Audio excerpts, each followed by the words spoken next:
안녕하세요. 다산에듀 원장 이재현입니다. 이번 시간은 유도전동기 원선도에 대해 알아보겠습니다.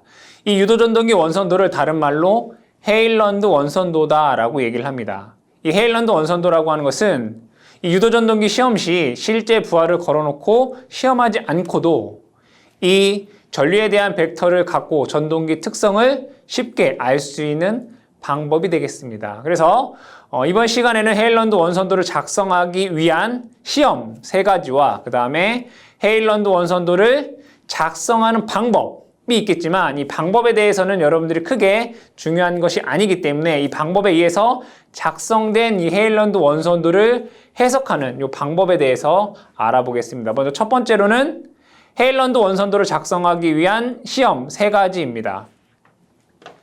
첫 번째는 시험, 즉 원선도 작성 시 필요한 시험법 3가지가 되겠습니다. 첫 번째는 저항 측정이 되겠고요. 두 번째는 무부하 시험, 세 번째는 구속 시험 이렇게 합니다. 구속 시험. 그럼 이 3가지에 대해서 각각 하나씩 알아보겠습니다. 문제에서는 원선도 작성 시 필요한 시험이 아닌 것은 이런 식으로 출제가 되겠죠. 그래서 저항 측정, 무부하 시험, 구속 시험이 아닌 것을 여러분들이 찾아주시면 됩니다. 자, 첫 번째로 저항 측정에 대해서 보겠습니다. 이 저항 측정은 일반적으로 유도전동기 1차 고정자의 저항을 측정한다라고 보시면 되겠어요. 고정자 저항. 만약에 이 고정자가 Y결선 되어 있다라고 보겠습니다. Y결선이 이렇게 되어 있고, 자, 이렇게 되어 있다라고 했을 때, 자, 직류로 저항을 측정을 합니다.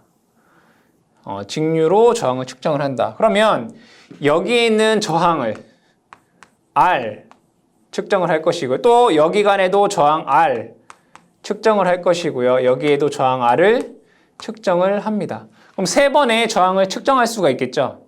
즉 R, 3번을 측정해서 평균값을 냅니다.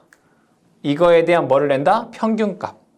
그럼 R와는 자, 요것의 평균값 R이 되겠죠. 그쵸?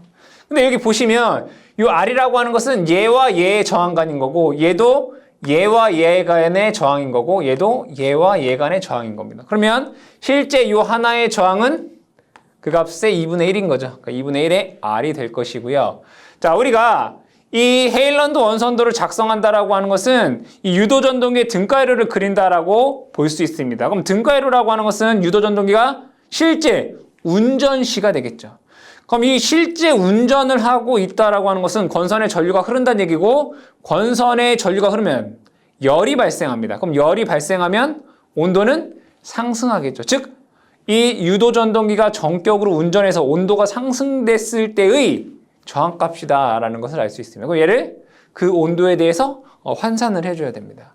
그래서 환산은 어떻게 하느냐? 234.5 플러스 T. 자, 여기서 T라고 하는 것은 현재 측정 시의 온도가 될 것이고요. 그럼 얘를 234.5 곱하기 T. 이 T라고 하는 것은 기준 온도입니다. 즉, 이 유도전동기가 전격 운전하고 있을 때 건선의 온도다라고 보시면 되겠죠. 일반적으로 이 온도는 75도씨 정도다라고 우리가 보고 있습니다. 이 방법으로 저항을 측정을 합니다. 즉, 고정자의 건선 저항을 측정할 수 있다. 이 식 자체를 여러분들이 아실 필요는 없고, 저항 측정으로 인해서 유도전동기의 등가이로 저항값을 구할 수 있다라고 보시면 되겠습니다. 자, 두 번째는 무부하 시험입니다. 무부하 시험. 그럼 이 무부하 시험은 부하가 없는 상태를 뜻하는 거죠. 결국에는 여러분들이 이 유도전동기의 등가이로를 생각을 하시면 됩니다. 유도전동기의 등가이로가 어떻게 되어 있을까요? 이렇게 되어 있습니다. 원래대로 하자면 여기에 R1, 여기에 X1, 그 다음에 여기에 여자 전류가 됩니다. 이렇게 되겠죠. 그리고 2차 측은 R과 리액턴스가 이렇게 있을 것이고요. 자, 여기는 S분의 R2 다시라고 쓰고 여기를 X2 다시 이렇게 쓸 수 있습니다. 그렇죠? 자, 그럼 여기에서 무부하라고 했습니다. 무부하. 무부하 시험. 그럼 무부하에서는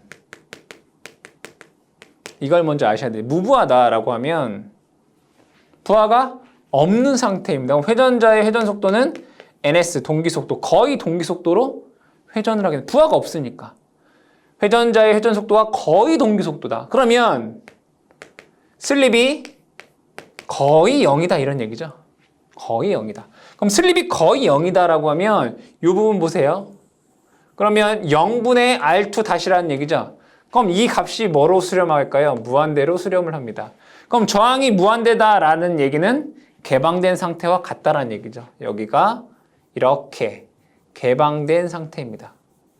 자, 이 상태로 우리가 뭐 한다는 얘기일까요? 시험을 한다 이거예요. 그리고 나서 1차 측에 정격 전압을 공급합니다.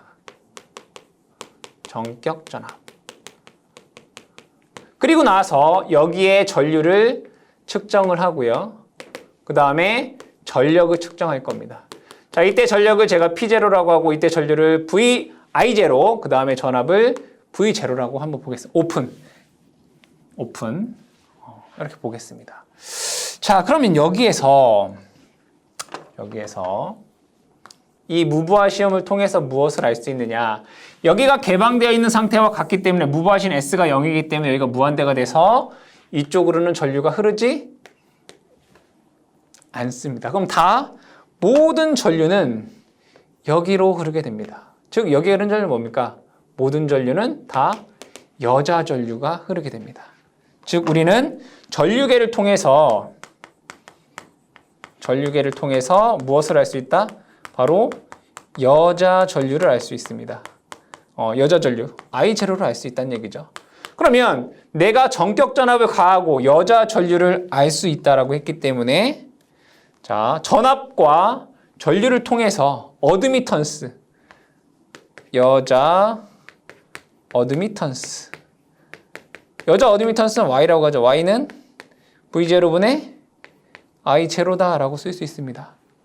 그럼 얘를 뭐라고 쓸 수 있을까요? G 플러스 마이너스 J P 이거 쓸 수 있잖아요. 여기에 있는 G 값과 여기에는 B0 값을 알 수가 있겠다. 그렇죠? 자, 그러면 이 전력계가 지시하는 건 뭘까요? 바로 철손입니다. 근데 이 전력계가 지시하는 것은 이게 있어요. 전력계가 지시하는 것은 철손이 있고요. 그 다음에 얘는 무부하이긴 하지만 이 전동기가 뭐를 하고 있어요?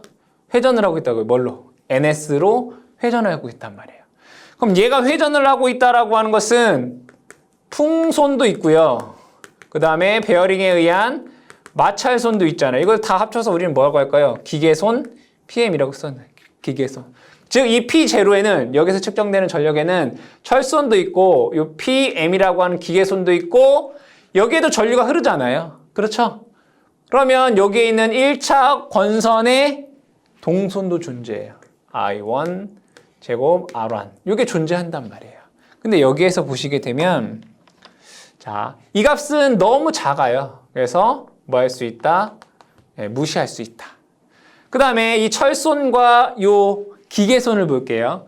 이 철손은 여기 보시면 요 전압에 의해 변경되는 거. 여기 흐르는 게 II잖아요. 그쵸? 그럼 여기에서 PI라고 하는 것은 V1 곱하기 II란 말이에요. 그럼 V1에 의해서 가변되는 값이에요. 근데 PM이라고 하는 것은 얘에 의한 기계손이잖아요. 바람에 의한 것이라든가 그 다음에 마찰에. 그럼 얘는 뭐예요? 속도와 관계되어 있다. 그럼 속도가 일정하다면 변함이 없는 손실이란 얘기예요. 그렇죠? 그럼 여기에서 이렇게 한번 볼게요. 제가 여기에 있는 공급 전압을 가변시켜 볼게요. 전압을 가변시켜 보겠다 이거예요. 가변시켜 보면 얘는 변화하고요. 얘는 변하지 않는다고 했어요. 자, 근데 요 n이 일정하다라고 할 때 일정. 무부하 속도로 일정할 때 요 일정한 범위에서 전압을 가변시킨다는 얘기예요. 속도가 일정할 때 요 V, 즉 n의 값이 일정한 범위에서 V를 가변시켜 보면 이 P0하고 하는 손실은 이렇게 돼요.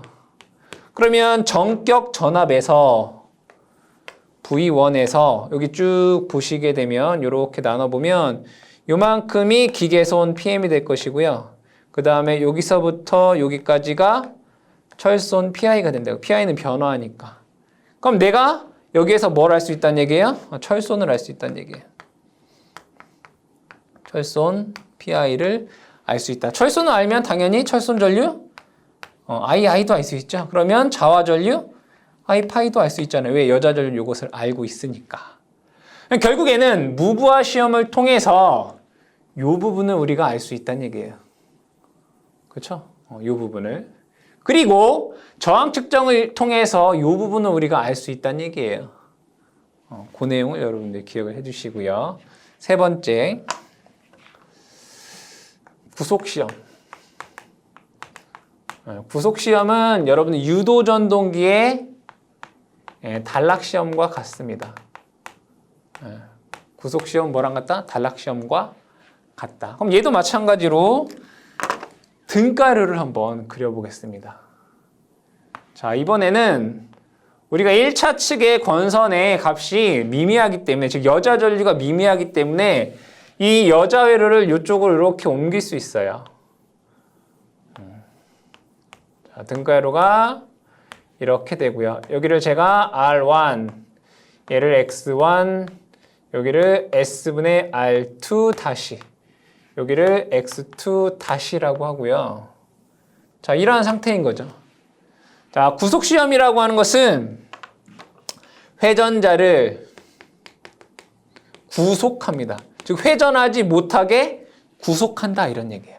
그럼 여기에서 구속하면 회전자의 속도는 0이 되겠죠. 그럼 회전자의 속도가 0이라는 얘기는 슬립이 1이다 라는 얘기입니다. 슬립이 뭐다? 1이다. 그러면 요 슬립 S의 값이 1이기 때문에 얘는 이렇게 쓸 수 있다는 얘기예요. 그냥 얘를 다시, 원래는 이렇게 되어 있는데 회전자를 구속하면 회전자 속도가 0이 되고 슬립이 1이게 되기 때문에 요 값이 그냥 우리는 R2 다시다 라고 쓸 수 있단 말이에요. 그렇다면 자, 이렇게 해놓은 상태에서 여기에는 저전압을 인가합니다. 작은 전압. 작은 전압. 그래도 여기에 1차 전격 전류가 흐릅니다. 즉 1차 전격 전류가 흐르도록, 즉 회전자를 구속시켜 놓고 1차 측에 전격 전류가 흐르게끔 한다 이런 얘기예요. 그때 입력 전압은 얘가 구속되어 있기 때문에 그 값이 작아요. 아, 그러면 여기에서 이 전압이 작기 때문에 여기에 흐르는 II도 작을 거고 여기에 흐르는 IPI도 작을 거란 얘기예요. 그 얘기는 뭐냐면 이 공급 전압은 작기 때문에 얘에 대한 것을 뭐 할 수 있다? 무시할 수 있다 이거예요. 그래 놓고서 여기에 있는 전압을 단락 전류 VS, 여기에 흐르는 전류 IS라고 하고요. 그 다음에 여기서 측정되는 전력을 뭐 PS다라고 하겠습니다. 아, 그럼 여기에서 얘를 무시하게 되면 전압 VS가 있고 IS가 있고 전력이 있다면 회로가 이렇게 되네요. 그럼 임피던스는, 자, 임피던스는 이렇게 쓸 수 있는, 이게 임피던스잖아요. 루트 R1 플러스 R2 다시의 제곱 플러스 X1 플러스 X2 다시의 제곱, 이런 식이 돼요. 근데 이 임피던스라고 하는 것은 전류분의 전압으로 쓸 수 있어요. 그렇죠? 쓸 수 있다고요. 아, 그러면 요 임피던스 값은 내가 전류 값과 전압을 가지고 임피던스는 이미 알 수 있어요. 내가 이 값을 알고 있다고요. 그렇죠? 자, 그 다음에 동손을 볼게요. 동손 여기에서 생기는 손실이 R1과 R2에서 그게 뭐예요? 이 전력계가 지시하는 거죠. 이게 PS란 말이에요. 즉 구속 시험을 통해서 단락성을 통해서 우리가 뭘 할 수 있다? 동선을 알 수 있다. 그럼 동선은 식으로 쓰면 이렇게 되나요? I1 제곱에 R1 플러스 R2 다시 이렇게 쓸 수 있잖아요. 그쵸? 전류를 알고 저항의 값에다가 이렇게 곱하면 동선 알수 있어요. 그럼 내가 여기서 동선 알고요. 이 IS 값 내가 알잖아요. 전류계가 측정했으니까. 그쵸? 저항 측정을 통해서 우리가 R1 값 알 수 있었어요. 그쵸? 저항 측정 시험을 통해서. R2 그럼 알 수 있겠네요. R2 다시. 그쵸? 그럼 여기를 통해서 동선을 알 수가 있고 R2 다시를 알 수가 있어요. 그죠? 그럼 내가 여기에서 R1, R2 다시 알고 있어요. 임피던스도 알고 있어요. 이거에 의해서. 그럼 뭘 알 수 있어요? 이걸 알 수 있다고요. X1 플러스 X2 다시라는 값을 알 수 있어요. 근데 이 값 전체는 알 수가 있는데 누설 리액턴스는 1차 측과 2차 측에 대한 누설 리액턴스를 알 수 있는데 얘네들에 대해서 각각의 X1이라든가 X2 다시를 각각을 알기는 어렵습니다. 근데 우리가 굳이 뭐 구분해야 된다라고 하면 비율에 의해서 구분할 수 있지만 명확하게 X1, X2 다시를 알 수는 없다. 어쨌든 이 구속 시험을 통해서 여러분들이 결국에는 뭘 알 수 있다는 얘기예요? 여기에 있는 것을 알 수 있다 이런 얘기예요. 여기에 있는 것을. 그러면 저항 측정 시험, 그죠? 그 다음에 무브화 시험, 그 다음에 구속 시험을 통해서 유도 전동기의 등가 회로를 그릴 수 있구나. 그럼 이 유도 전동기의 등가 회로를 가지고 이 헤일런드 원선도를 그리는 거다라는 거죠. 그래서 이 등가 회로를 갖고 헤일런드 원선도를 그려보겠습니다. 두 번째는 헤일런드 원선도를 그려보겠습니다. 이 헤일런드 원선도를 그리기 위해서 우리가 세 가지 시험을 했었죠. 저항 측정, 그 다음에 무브화 시험, 그리고 구속 시험을 했습니다. 이 세 가지 시험을 통해서 이 유도 전동기의 등가 회로를 그릴 수가 있었습니다. 그럼 이 헤일런드 원선도라고 하는 것은 이 전류에 대한 벡터를 보고 유도 전동기의 특성을 알 수 있는 그런 방법이다라고 했습니다. 그러면 전류에 대한 식을 우리가 알아야 되겠죠. 그럼 하나하나씩 한번 보겠습니다. 자, I1이라고 하는 전류는 키르요프의 법칙에 의해서 이 점에서 여자 전류와 2차 전류를 1차로 환산한 전류의 합으로 우리는 얘기할 수 있습니다. I0 플러스 I2 다시 이렇게 쓸 수 있겠네요. 그럼 여기에서 여자 전류 I0라고 하는 것은 철손 전류와 그 다음에 자화 전류 I 파이로 쓸 수가 있습니다. 그쵸? 근데 여기에서 여러분들이 이 철손 전류라고 하는 것은 전압과 위상이 같은 성분이고 얘는 자화 전류는 전압보다 위상이 90도 느린 그런 전류가 됩니다. 그 다음에 I2 다시라고 하는 것을 식으로 한번 적어보게 되면 이렇게 쓸 수 있겠네요. 임피던스가 얘가 임피던스잖아요. 그죠? 루트 천천히 R1 플러스 S의 R2 다시의 제곱 플러스 X1 플러스 X2 다시의 제곱의 V1 이렇게 쓸 수가 있습니다. 그러면 이것을 가지고 헤일런드 원선도를 그려보겠습니다. 원래 헤일런드 원선도 작도법은 다르게 작성하는 거지만 여러분들의 이해를 돕기 위해서 조금 그려져 있는 걸 가지고 해석하는 거에 대한 내용이니까 여러분들이 실제 그리는 것과 조금 다르다라는 것은 이해를 해주시기 바랍니다. 자, 이렇게 가로축, 세로축을 보겠습니다. 자, 이렇게 가로축, 세로축을 그리고 여기는 전압 벡터. 근데 여기서 말하는 전압 벡터라고 하는 것은 자, 이쪽 방향은 세로축을 전압과 위상이 같은 전류예요. 그러니까 결국은 어떤 유효 전류다라고 보시면 되겠습니다.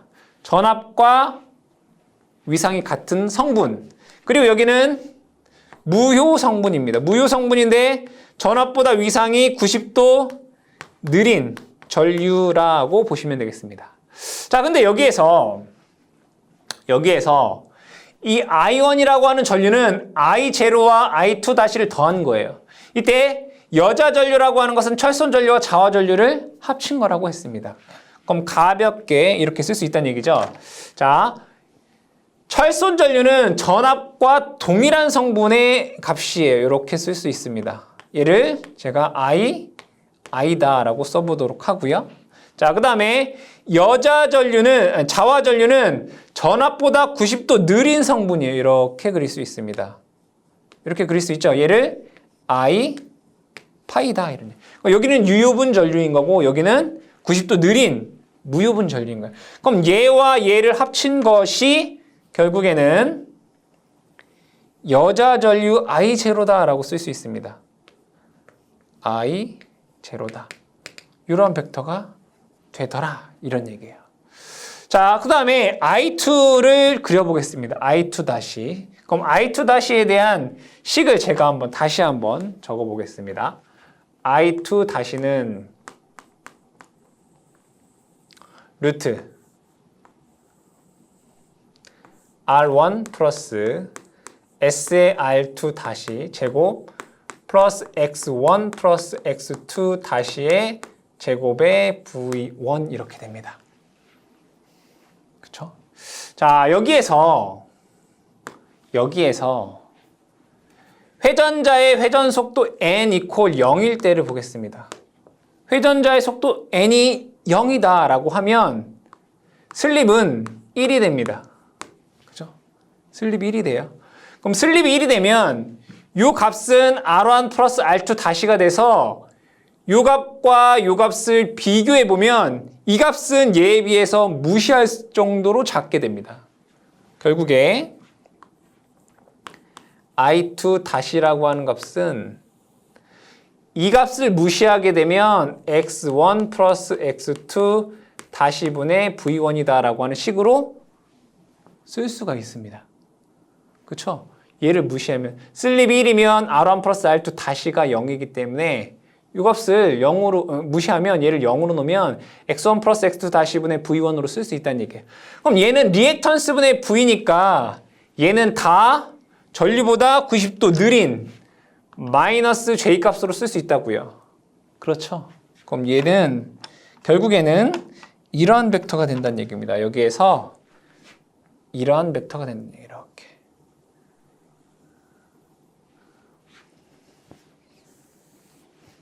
이렇게 된다.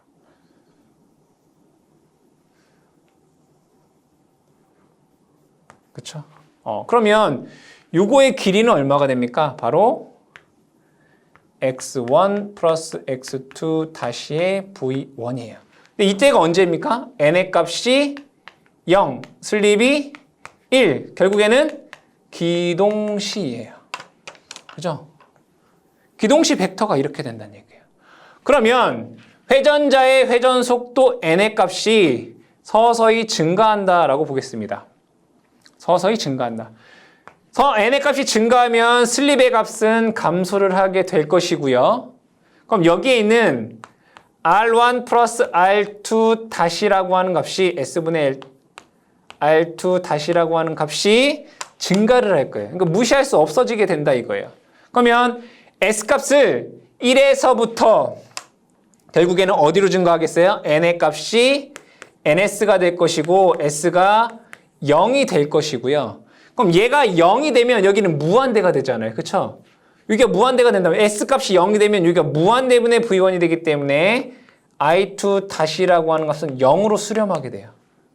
즉 결국에는 이 속도가 증가할수록 i2 다시라고 하는 궤적은 얘가 어떻게 되냐? 바로 이런 반원이 돼요. 이렇게. 이러한 반원이 된다 이거예요. 이렇게. 그럼 결국에는 이 점에서는 뭐란 얘기입니까? 슬립 S가 0이란 얘기예요. 회전자 속도가 동기 속도 NS가 된다는 얘기예요. 즉 여기에서 기동시는 여기였다가 전체 전류가 여기였다가 얘가 슬립이 증가할수록 그러니까 회전자 속도가 0으로 될수록 이렇게 벡터가 이렇게 된다는 얘기예요. 이해되시죠? 여기 헤일런드 원선도가 되는 거예요. 자, 이때 조금 더 자세하게 보면 우리가 시험법 중에 이런 게 있었어요. 구속시험. 구속시험이 있었죠. 그럼 구속시험지 전압 vs, is, 동선, ps 이런 게 있어요. 그쵸? 그럼 그때 구속 시험을 했을 때 전류값 IS가 있을 거 아니에요. 그죠? 구속 시험을 했을 때 IS라는 게 있었을 거란 말이에요. 그럼 이 어딘가에 요점에 IS였다 이러고요. 벡터가. 구속 시험 시 전류 벡터. 그럼 얘를 여기를 여기서부터 여기까지 이어보면 자, 이렇게 이을 수 있습니다. 자, 이게 구속 시험 시 IS다 이거예요. 자, 그럼 구속 시험을 했을 때 PS가 뭐였죠? 동손이었다고요. 뭐였다고요? 동손. 그럼 얘를 자, 이 세로분이 뭐라고 했죠? 유효분이라고요. 그럼 얘를 이렇게 나눠보면 얘가 다 전압이랑 얘랑 곱한 게 뭐예요? 동손인 거죠. 그럼 이 동손에서 여러분들 무엇을 알 수 있냐면 이 동손은 R1 플러스 R2 다시잖아요. I1의 제곱에 R1 플러스. 그럼 여기에서 요만큼의 길이가 R1 플러스 R2 다시란 얘기예요. 그럼 얘에 대한 비율이 1대2다 또는 뭐 2대1이다 뭐 이렇게 나눌 수 있겠죠. 그럼 얘를 나눠볼게요. 요거의 비율대로 R1 대 R2 다시 비율대로 나눈다. 왜 구속시험시 슬립이 1이어서 얘는 R1 플러스 R2 다시잖아요. 그냥. 그럼 R1과 R2 다시 비율로 그대로 나눠요. 그리고 나서 요점과 그대로 입습니다. 이렇게 이어요. 자, 또한 요점과 또 요점을 이렇게 이어요.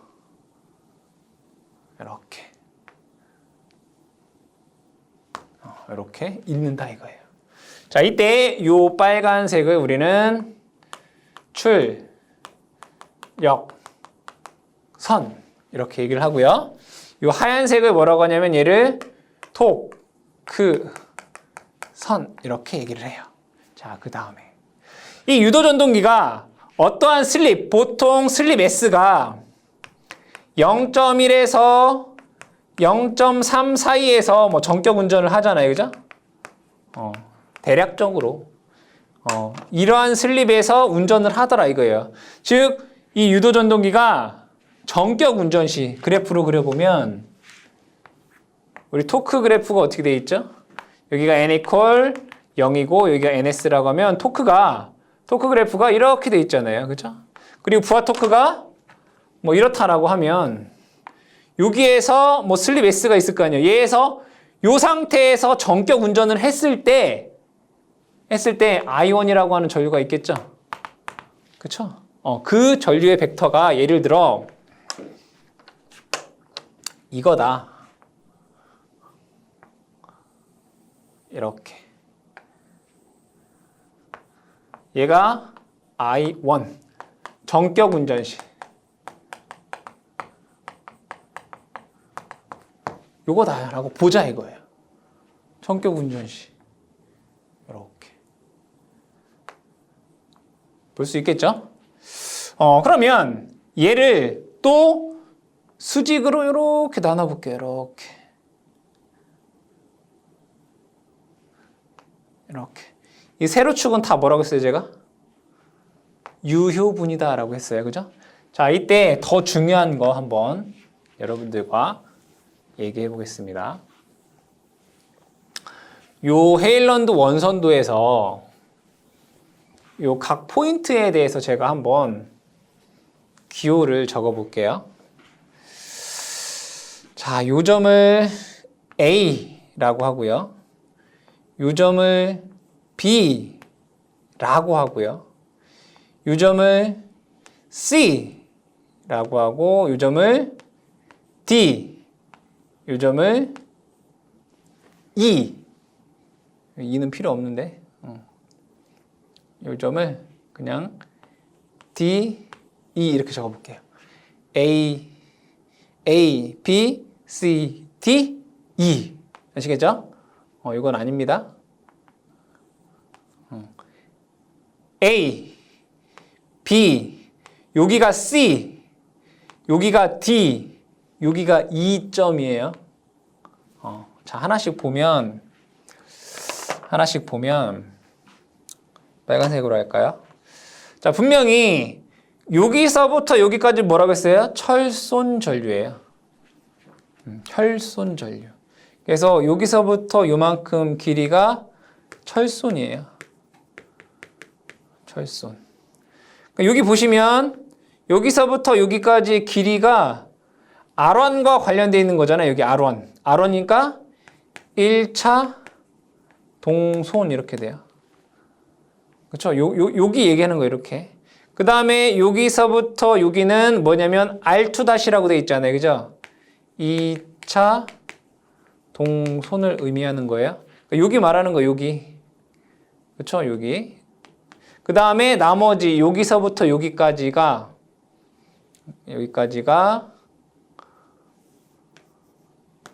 여기를 의미하는 거예요. 기계적인 출력을 뜻해요. 아시겠죠?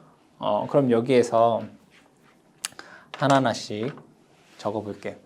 A, B가 뭐라고요? 철손.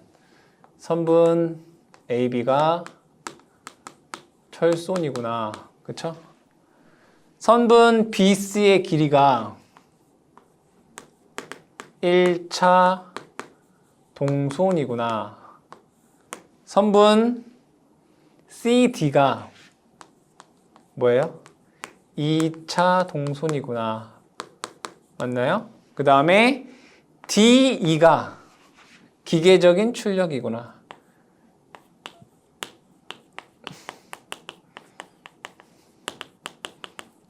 이렇게 돼요. 그럼 여기에서 조금 더 파생을 해보도록 하겠습니다. 조금 더 파생해보면 얘하고 얘를 더한 게 뭐가 돼요? 기계적인 출력을 제가 P0라고 하고 요거를 PC2라고 하잖아요. 요거를 PC1이라고 하고 여기 철소는 뭐 PI 이렇게 쓸 수 있겠죠. 그럼 얘 두 개를 더한 게 뭐예요? P0와 PC2를 더한 게 2차 입력이네. 자, 2차 입력 P2는 얘랑 얘랑 더한 거잖아요. PC2 더하기 P0. 그럼 결국에는 여기서부터 여기까지가 뭐란 얘기예요? 2차 입력이란 얘기예요. CE. 그래서 선분 CE가 2차 입력이란 뜻이에요. 그죠? 2차 입력이잖아요. 얘랑 얘랑 더한 거. CE. 여기서부터 여기까지가 2차. 그러면 여기에서 또 이거 나오네요. 2차 효율. 나오나요? 2차 효율 이타2는 P2분의 P0예요. 그럼 뭐라고 쓸 수 있어요? 2차 효율은 C2분의 2차 입력분의 C2분의 기계적인 출력 D 이렇게 쓸 수 있다고요. 2차 효율. 그럼 또 얘기해 볼까요? 전체 효율은 뭐예요? 전체 효율은 입력분의 출력이 되잖아요. 입력은 뭐예요? 이거 전체잖아요. 여기서부터 여기까지. A2분의 기계적인 출력. 선분 A2분의 그죠? 기계적인 출력 D 이렇게 쓸 수 있다고요. 그쵸? 또 하나 볼까요?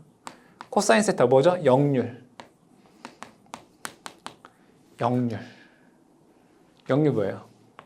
코사인 세타. 여기서 말하는 세타가 뭘까요? 전압과 전류의 위상차. 그럼 여기서 볼게요. 여기서 전류는 이거고요. 전압의 벡터는 이거잖아요. 그럼 여기가 역률각 세타란 얘기예요. 세타. 그럼 여기에서 얘를 이렇게 그어볼게요. 이렇게. 자, 여기는 분명히 제가 2라고 했고요. 여기를 5라고 해볼게요. 5. 그럼 여기 2 다시라고 적어볼게요. 그럼 역률은 요것분의 요거죠. 요것분의 요거 이렇게 된다. 그럼 역률은 5, 2분의 5, 2 다시로 쓸 수 있다고요. 이게 역률이에요. 한 개 더 볼까요? 최대 역률 코사인 세타 맥스 한번 볼게요. 코사인 세타 맥스는 얘가 이렇게 수직이 될 때예요. 이렇게 여기 중점과 수직이 될 때거든요. 이렇게 수직이 될 때. 그러면 여기에서 이 삼각형과 이 삼각형이 닮은 꼴이 돼요. 근데 여기에서 요거까지는 여러분 그냥 참고로 보세요. 여기가 길이가 얼마였죠? 이거 했다고요. 그럼 여기서 여기까지 길이는 x1 플러스 x2 다시 분의 v1이 돼요. 그 2로 나눈 게 요거의 길이고 요거의 길이는 b0가 돼요. 그래서 그 정도까지만 얘기를 하고 어쨌든 최대 역률은 얘가 이렇게 돼서 이게 수직이 될 때예요. 그 정도만 할게요. 여러분들이 궁금하신 분들은 전공책을 보시면 될 것 같고 자, 한 가지 더. 자, 여러분들 교재에 뭐가 되어 있냐면 이 원의 지름, 그쵸? 헤일런드 원선도에서 원의 지름은 뭐라고 되어 있어요? 누설 리액턴스의 반비례하고 V1 공급 전압에 비례한다고 했죠. 원의 지름이 얼마였어요? 아까 x1 플러스 x2 다시 분의 V1이었잖아요. 그래서 이렇게 써 있는 거죠. 누설 리액턴스의 반비례. 그쵸? 그 다음에 공급 전압의 뭐예요? 비례. 이렇게 써 있다고요. 그러니까 이 원리를 여러분들이 아셔야지 이 내용에 대해서 알 수 있다. 근데 실제 문제에선 여러분들이 뭐가 제일 많이 나오느냐? 첫 번째는 헤일런드 원선도를 작성하기 위한 필요한 시험 3가지. 저항 측정, 무부하 시험, 구속 시험. 이 문제가 제일 많이 나오고요. 그 다음에 많이 나오는 것이 이러한 관계예요. 이 헤일런드 원선도를 주어지고서 2차 동선이 뭐냐? 기계적인 출력이 뭐냐? 또는 2차율이 뭐분의 뭐냐를 찾아라라고 하는 결국에는 이런 걸 찾으란 얘기예요. 아시겠죠? 그래서 여러분들이 이 헤일런드 원선도에 대해서 그 시험법 3가지랑 요거 순서만 아시면 돼요. 기계적인 출력, 2차 동선, 1차 동선, 철선. 그러니까 순서대로밖에 안 되어 있잖아요. 요 내용만 여러분들이 잘 기억을 해두시면 효율 찾는 것은 쉽게 할 수 있겠습니다.